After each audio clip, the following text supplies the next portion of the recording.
સતર્કતા એક પરિવાર માટે નવજીવન બની ગઈ। ઈસનપુર પોલીસ સ્ટેશનમાં હાજર આ પરિવારને પોલીસે બચાવ્યો છે।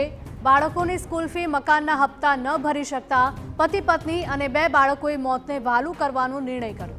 આપઘાત કરવા નીકળતા પહેલા પરિવારે સુસાઇડ નોટ લખી હતી। આ સુસાઇડ નોટ ઘરના મોભીના હાથમાં આવતા પોલીસનો સંપર્ક કર્યો હતો। બસ પછી શું, ખાખી એક્શનમાં આવી અને મોબાઈલ લોકેશન દ્વારા પરિવારની શોધખોળ થઈ અને લોકેશન મળતા જ પોલીસે પરિવારને આપઘાત કરે તે પહેલા જ શોધી કાઢીને નવજીવન આપ્યું હતું। આપને જણાવી દઈએ કે ઘરના 4 સભ્યો રિવરફ્રન્ટ પર સાબરમતી નદીમાં કૂદીને મોતની છલાંગ લગાવવાના હતા।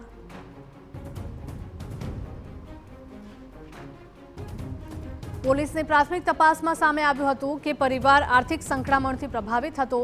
2 બાળકોની સ્કૂલ ફી ભરવાના રૂપિયા નહોતા તો મકાનની લોનના હપ્તા ભરવાની શક્તિ પણ નહોતી। તો અધૂરામાં પૂરું પત્નીની બીમારીને કારણે પણ પરિવારની મુશ્કેલી વધી હતી।